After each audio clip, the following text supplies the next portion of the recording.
The gentle hum of the air conditioning in my office was very different from the storm of thoughts in my head.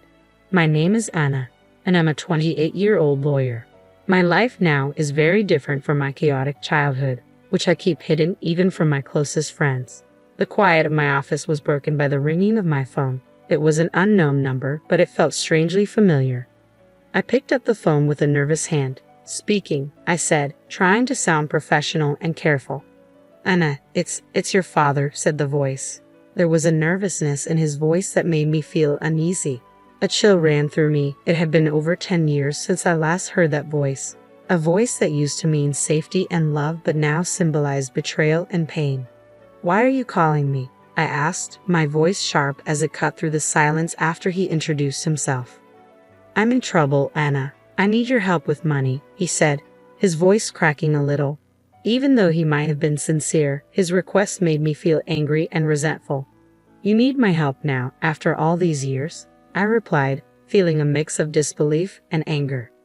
"Yes, I wouldn't ask if it wasn't serious." "I'm really in a tough spot," he continued, sounding more desperate. "You stopped being my father a long time ago. You can't just call me now and expect me to help," I said firmly, my voice cold and steady. There was a long pause on the line, filled with a heavy silence that felt like a huge, unbridgeable gap between us. "Anna, please. I'm still your dad," he said, trying weakly to reconnect with me. The word dad felt strange and almost shocking. "A dad? You lost that title when you chose her over me," I replied, my words filled with years of buried anger and hurt. "You're my daughter, I thought," he began, sounding both pleading and desperate. "You thought wrong," I interrupted, cutting him off. "You made your choice years ago, and now I've made mine." "Anna, I am sorry. I just need this one favor," he said. The word sorry echoed in my office, sounding empty and meaningless. "Sorry doesn't change the past. I can't help you," I said firmly, and then I hung up the phone. Before I turned 10, my childhood was full of love and laughter. My parents and I lived happily in our small rented house. My mom was a joyful and kind person, and she filled our days with warmth and our nights with stories and dreams. My dad used to be playful and caring, spending evenings playing games with me or teaching me about the world. Our home felt like a happy place where every day was an adventure and every night a sweet dream. But our happy life ended suddenly when my mom passed away unexpectedly. The house that was once full of laughter and love became silent, filled only with memories. I remember walking through the rooms, each one a reminder that she was gone. The loss was too much to bear, not just for me but for my dad too, who had lost the love of his life. But to my surprise and confusion, his grief seemed to fade quickly. Just a few months later, he brought home Marissa, a woman who was going to play a big role in our lives. I remember the day he introduced her, a day that changed my childhood forever. "Anna, this is Marissa. She's going to be staying with us," my dad said one evening. His voice didn't have the warmth I was used to hearing. I looked at Marissa, hoping to see some kindness or friendliness in her, but I found none. She seemed imposing, and her gaze was cold and calculating from the very first moment. I felt a change in the air, a shift that filled me with a sense of dread I couldn't explain. "Hello, Anna," Marissa said. Her voice was smooth but lacked real emotion. Her smile didn't comfort me, it seemed to hide something sinister. In the days that followed, the house felt different, as if the walls themselves were shrinking away from her presence. The happy memories of the past seemed to fade, replaced by a lingering unease that settled everywhere. I kept looking at Marissa, trying to find something nice or kind about her, but her every look and gesture seemed filled with an unspoken hostility. It became clear that she wasn't here to fill the void my mother had left, but to create a new story where I didn't belong. As I watched her move around our home, a home that once felt safe and happy, I couldn't shake the feeling that her arrival marked the start of something bad.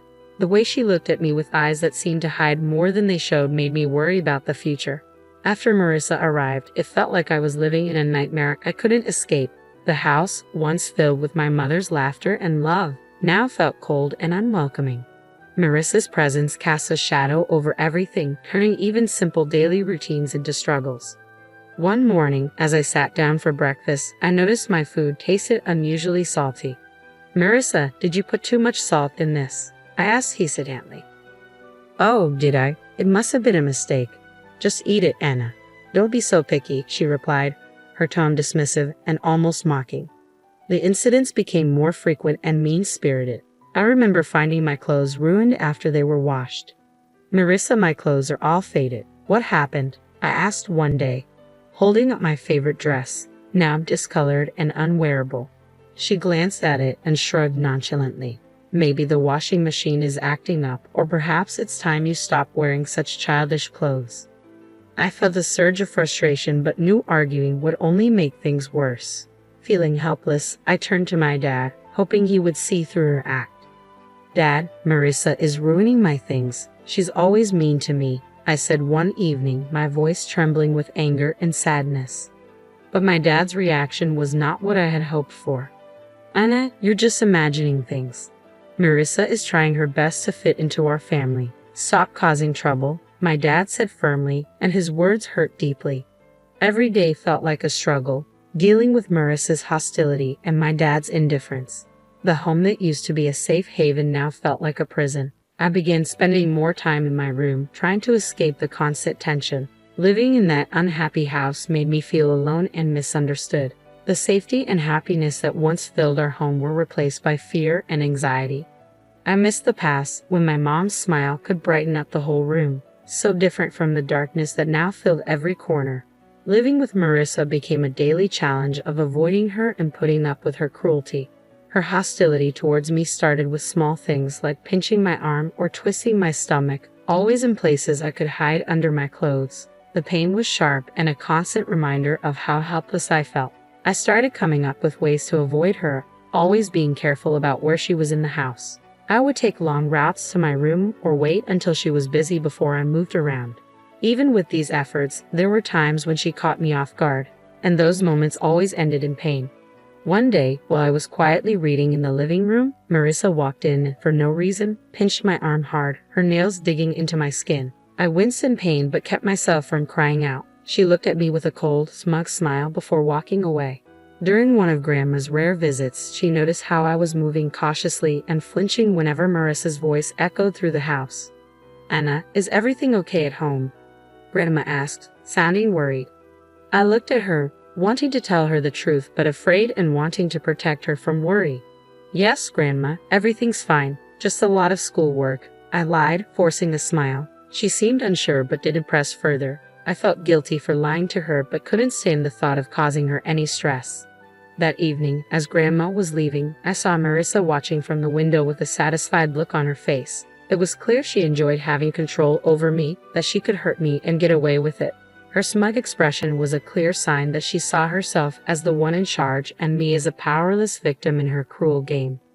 I went to my room, feeling trapped in a cycle of abuse and silence. The physical pain from Marissa's pinches and twists was tough, but the emotional pain was even worse.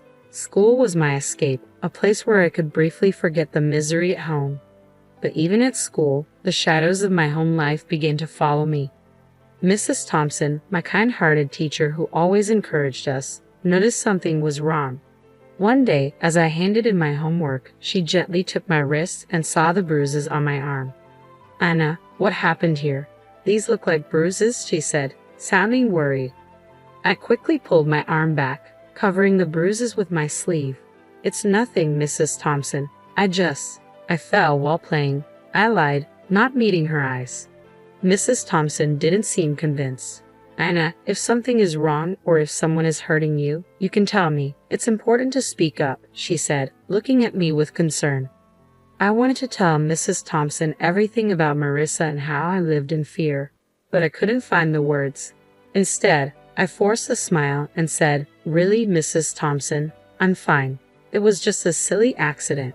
She looked at me thoughtfully, then nodded slowly. "Okay, Anna, but remember, my door is always open. You're not alone," she said with a reassuring smile. I nodded, feeling a lump in my throat. Her kindness made it even harder to keep up the pretense that everything was okay.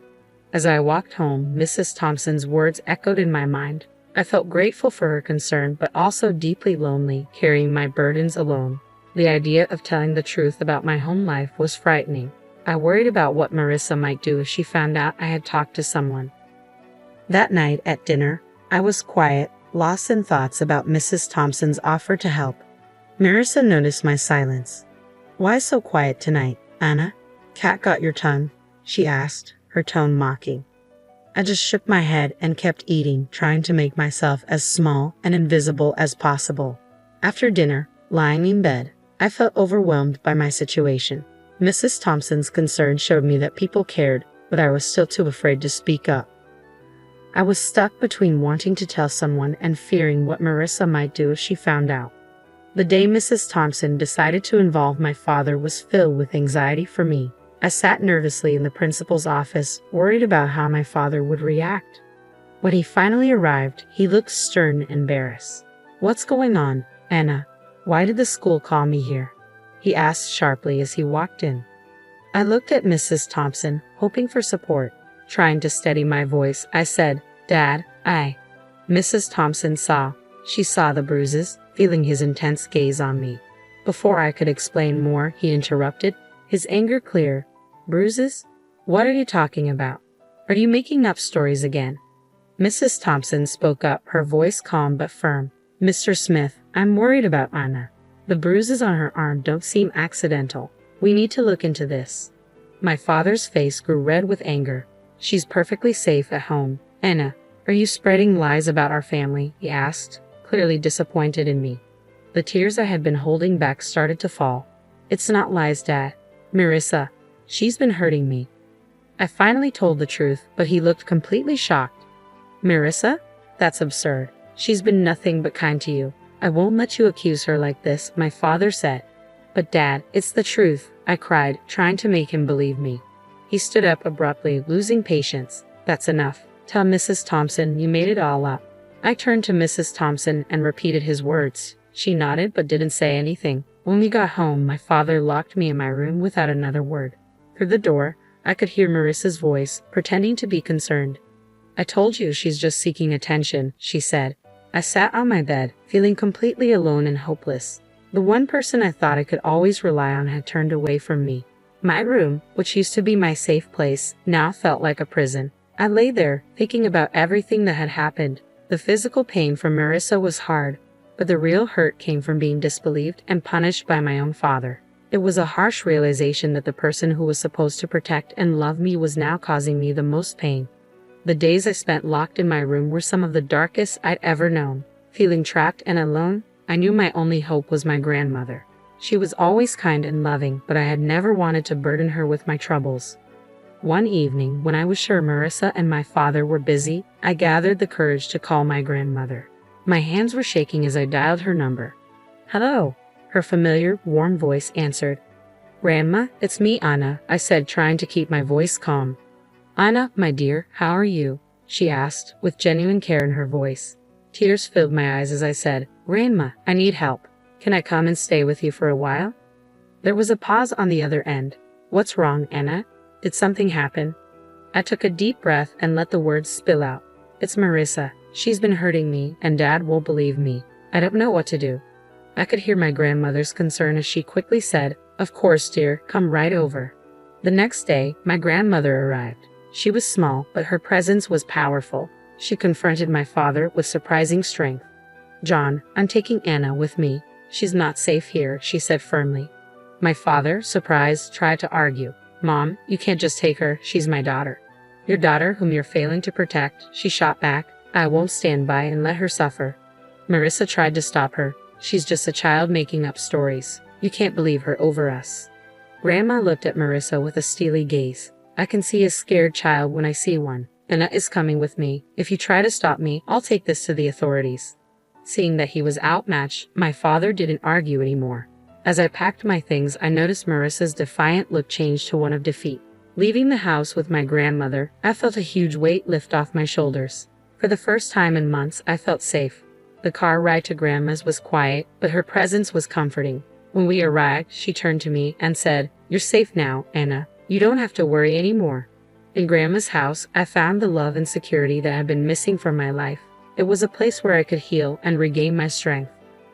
The difference between her warm home and my father's cold house was huge. For the first time in a long while, I felt like I could finally breathe, free from the fear and anxiety that had taken over my life. Years had passed since I left my father's house to live with my grandmother. Her home had been a safe haven full of love and healing. But time brought change, and my beloved grandmother passed away, leaving the huge emptiness. At her funeral, my father and Marissa showed up. Their faces showed fake sadness and hidden excitement. They seemed more interested in what they might get from her passing than truly mourning her loss. After the funeral, when we gathered at Grandma's house, Marissa quickly made her move.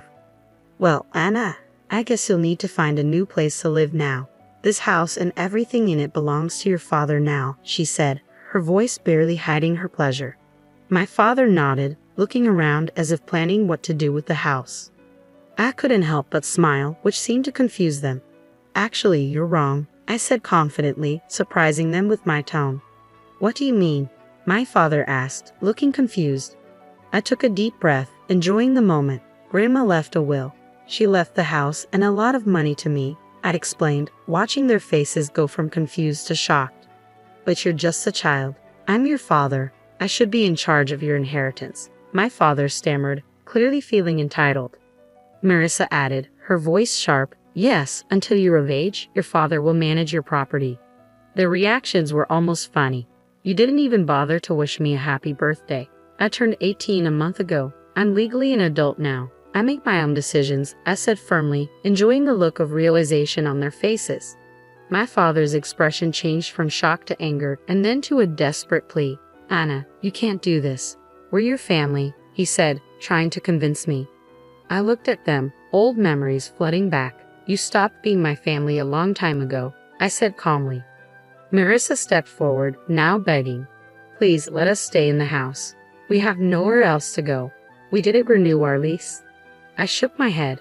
"This is my house now. You'll have to find somewhere else to live." As they left, I felt years of pain and neglect lift from my shoulders. I stood in the house that was now mine, a house full of my grandmother's love, and felt a sense of closure. The past still echoed in the house, but the future was mine to shape. I sat there with my phone in hand, feeling a mix of emotions, anger, betrayal, and a sense of injustice. But through it all, there was also a feeling of strength, a reminder of the resilience that had helped me through the toughest times.